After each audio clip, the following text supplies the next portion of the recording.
CTET EVS NCERT class 4 में आप सभी का स्वागत है। जो भी आपको वीडियोस मिल रहे हैं, अगर आपको टेलीग्राम ज्वाइन करना है तो आप लोग सर्च करेंगे टेलीग्राम पर टेट सीटेट क्लास, या फिर आप सर्च करेंगे @टेट सीटेट क्लास। मूव करते हैं आगे और देखते हैं कि हमें आज के वीडियो में क्या डिस्कस करना है। तो यहाँ पे कुछ बच्चे हैं जो बांस के बने हुए पुल पर, एक बहुत ही बेसिक सा पुल है, और अपने हाथों में रस्सी को पकड़ के वो एक रास्ते से क्रॉस कर रहे हैं। यहाँ पे आप देख रहे हैं क्रॉस कर रहे हैं, और यहाँ पे आप देख रहे हैं कि ये एक सीन है लद्दाख का। और यहाँ पे बात करी गई है ट्रॉली की, कि ट्रॉली का इस्तेमाल करके कहाँ से कहाँ क्रॉस किया जाता है, कहाँ से कहाँ जाया जाता है।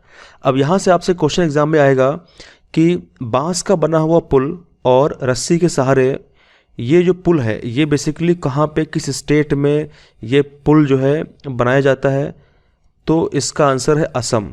तो सीधे आपसे मैच द फॉलोइंग में क्वेश्चन आ सकता है, या फिर आपसे सीधे क्वेश्चन पूछ सकता है कि बांस का बना हुआ पुल और रस्सी के द्वारा बच्चे ट्रांसफ़र होते हैं, यहाँ से वहाँ जाते हैं, मूवमेंट करते हैं, तो वो पुल कहाँ है, कौन से स्टेट में है। तो आंसर क्या होगा, असम में है। तो यहाँ पे आप देख सकते हैं अत्यधिक बरसात होने के कारण चारों ओर पानी भर जाता है, इसीलिए असम में बांस और रस्सी का उपयोग करके बच्चे एक स्थान से दूसरे स्थान पर पहुँचते हैं। तो बहुत सिंपल सी बात है, ये कहाँ पे है, असम में है। इसको आप ध्यान रखेंगे। फिर उसके बाद हम बात करते हैं लद्दाख की। तो बेसिकली इस टाइप के जो भी ट्रॉली होती हैं, इनका इस्तेमाल लद्दाख में किया जाता है, क्योंकि लद्दाख पहाड़ी एरिया है, और पहाड़ी एरिया में आपको नदियाँ भी मिल सकती हैं। तो मान लेते हैं कोई नदी है, इस नदी के ऊपर अगर कुछ बच्चे यहाँ पे ट्रैवल कर रहे हैं, यहाँ पे बैठे हुए हैं, अगर उनको नदी को पार करना है तो वो इन्हीं ट्रॉली की मदद से वो पार करेंगे और अपने स्कूल में या फिर जहाँ भी वो जाएंगे पहुँचेंगे।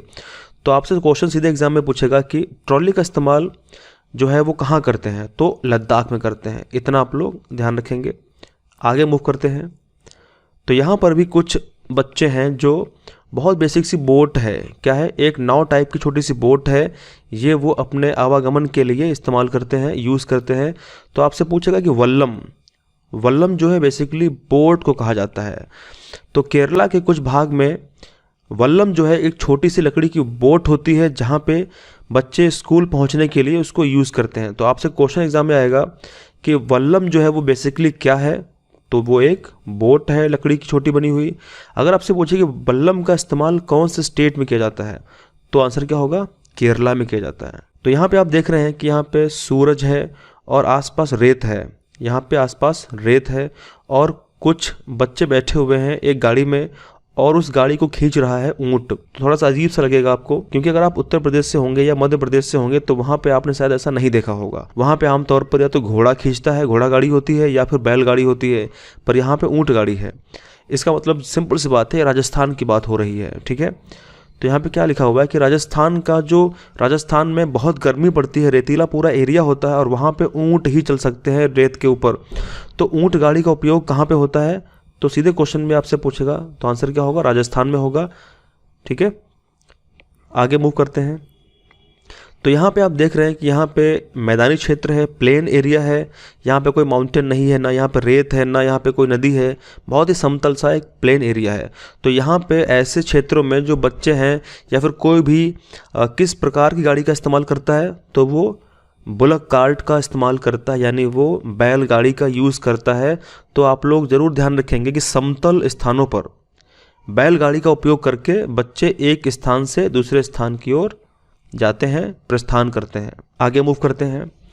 देखिए बेसिकली सीटेट का जो ईवीएस का पार्ट है, ठीक है, तो हम कोशिश पूरी कर रहे हैं कि एनसीईआरटी का जो क्लास 3, 4 और 5 की जो बुक्स हैं एनसीईआरटी की, उनका पूरा जूस निकाल के मैं आपको पिला दूं।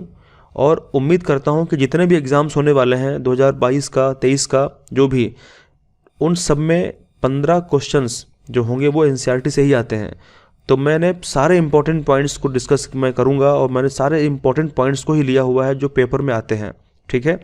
तो आप लोग एनसीईआरटी बुक ना पढ़ें, इन वीडियोज़ को देखें और सजेस्ट करें अपने फ्रेंड्स में, आपको बहुत हेल्प मिलने वाली है। तो यहाँ पर आप देख सकते हैं कि यहाँ पर ये है लिजार्ड, छिपकली है, और यहाँ पे ये है मगरमच्छ यानी क्रोकोडाइल है। यहाँ पे बेसिक सी बात क्या बोली गई है कि आपको बहुत ज़्यादा केयरफुली देखना है कि जो भी लिजार्ड है या फिर मगरमच्छ है, उनके आँख के पास में एक छोटा सा होल होता है, ये होल बेसिकली होता क्या है, इसको कहते हैं ईयर। ये लिजार्ड का यानी छिपकली का क्या है, ईयर होता है। उसी प्रकार वैसा ही एक पार्ट होता है मगरमच्छ के आँख के पास में, यहाँ पे आप देख रहे होंगे ये उसका कान होता है, और ये इतने छोटे होते हैं कि इनको आसानी से देख पाना मुश्किल होता है। आगे मूव करते हैं तो यहाँ पे आप देख रहे हैं, यहाँ पे एक डॉग लेटा हुआ है, ये फीमेल डॉग है, और कुछ बच्चे हैं उसके पिल्ले हैं जो दूध पी रहे हैं। तो यहाँ से क्वेश्चन एग्जाम में क्या आ सकता है कि यहाँ पे आप देखेंगे कि वे जानवर जिनके शरीर पर बाल होते हैं, ठीक है, इसको आप नोट करेंगे कि वे जानवर जिनके शरीर पर बाल होते हैं और जिनके कानों को हम देख सकते हैं, इसका मतलब उनके कान बाहर की तरफ होते हैं, वह बच्चों को जन्म देते हैं। ठीक है, तो बहुत सिंपल सी बात है कि वे जानवर जिनके शरीर पर बाल होते हैं और जिनके कान बाहर की तरफ निकले होते हैं, जिनको हम देख सकते हैं, छू सकते हैं, वे बच्चों को जन्म देते हैं। और वह जानवर जिनके कान बाहर निकले नहीं होते हैं और उनके शरीर पर बाल भी नहीं होते हैं, वह अंडे देते हैं। तो बहुत ही बेसिक से क्वेश्चन यहाँ से बन सकते हैं, इसको आप लोग नोट जरूर करेंगे। आगे मूव करते हैं तो यहाँ पे हाथियों की बात करी गई है और यहाँ से क्वेश्चंस आने की संभावना सबसे ज़्यादा होती है। यहाँ पे बेसिक सी बात करेंगे हाथी के बारे में, हाथी क्या होते हैं। तो देखिए बहुत बेसिक सी बात है कि हाथी जो होते हैं वो बेसिकली एक दिन में कितने किलो पत्ते खा सकते हैं, इसमें स्टेटमेंट बना के क्वेश्चन आपसे एग्जाम में पूछेंगे। तो आप लोग ध्यान रखेंगे कि एक बड़ा हाथी जो होगा वो एक दिन में लगभग 100 किलोग्राम से ज़्यादा पत्ते और झाड़ियाँ खा सकता है। कितना? 100 किलोग्राम से ज़्यादा पत्ते या झाड़ियाँ खा सकता है। हाथी बहुत कम आराम करते हैं, हाथी आराम ज़्यादा नहीं करते हैं, बहुत कम आराम करते हैं, या एक दिन में केवल 2 से 4 घंटे ही सोते हैं। ठीक है, हाथी को पानी और कीचड़ से खेलना बहुत अच्छा लगता है, इससे उसके शरीर को ठंडक मिलती है। वैसे उसके कान भी पंखे की तरह होते हैं, गर्मी लगने पर हाथी उन अपने कानों को हिला कर के हवा कर सकता है। तो यहाँ से बहुत बेसिक से क्वेश्चन एग्जाम में आएंगे कि हाथी जो होता है वो एक दिन में कितने किलोग्राम पत्ते खा सकता है। 300 ग्राम खा सकता है, 400 ग्राम, तो यहाँ पे 100 ग्राम यानी 100 किलोग्राम खा सकता है। ठीक है, कितने किलोग्राम? 100 किलोग्राम खा सकता है या थोड़े उससे ज़्यादा। अब ऐसा नहीं होगा कि 300 किलोग्राम खा सकता है या 400 किलोग्राम, तो वो गलत हो जाएगा। फिर यहाँ से क्वेश्चन पूछेगा कि हाथी बहुत ज़्यादा हार्डवर्क करते हैं। ठीक है, गलत है सही? तो बिल्कुल सही बात सही है। हाथी आराम बहुत कम करते हैं, बिल्कुल सही बात है।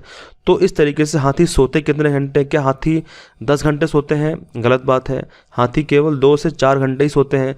तो इस तरीके से क्वेश्चन एग्जाम में आएंगे। अब यहाँ पे आप देख सकते हैं कि यहाँ पे काफ़ी इंपॉर्टेंट पॉइंट लिखा हुआ है। नंदू एक हाथी का नाम है, ठीक है, वो 3 महीने का है लेकिन उसका वजन 200 किलोग्राम का है। तो यहाँ से क्वेश्चन आ सकता है कि हाथी के जो बच्चे होते हैं, अगर वो 3 महीने का बच्चा है तो उसका वजन क्या 500 किलोग्राम हो सकता है या 40 किलोग्राम होगा। तो अगर 3 महीने का हाथी का बच्चा है तब भी वो बहुत भारी होगा और उसका वजन कितना होगा? 200 किलोग्राम तक का हो सकता है। ठीक है, तो इस तरीके से एग्जाम में क्वेश्चन आते हैं। आगे मूव करते हैं तो यहाँ पर भी हाथी के बारे में कुछ बहुत ही इंपॉर्टेंट पॉइंट लिखे हुए हैं। इसमें तुमने पढ़ा कि नंदू हाथी अपने झुंड के साथ रहता है। नंदू एक हाथी का नाम है, ठीक है, जो अपने झुंड के साथ रहता है। यानी झुंड क्या है? हाथियों का समूह जो होता है उसको झुंड कहा जाता है। ठीक है, हाथियों के झुंड में केवल हथनियाँ ही और बच्चे ही रहते हैं। एक बहुत ही इंपॉर्टेंट पॉइंट आप ध्यान रखेंगे कि जो भी हाथियों का झुंड होगा उसमें केवल हथनियाँ यानी फीमेल एलिफेंट होंगे और बच्चे ही रहते हैं। झुंड की सबसे बुजुर्ग हथनी ही पूरे झुंड को संभालती है। यानी जो झुंड होगा उसमें जो सबसे बुजुर्ग हथनी होगी, बूढ़ी हथनी होगी, वही पूरे झुंड की नेता होती है, वही संभालती है, वही गाइड करती है।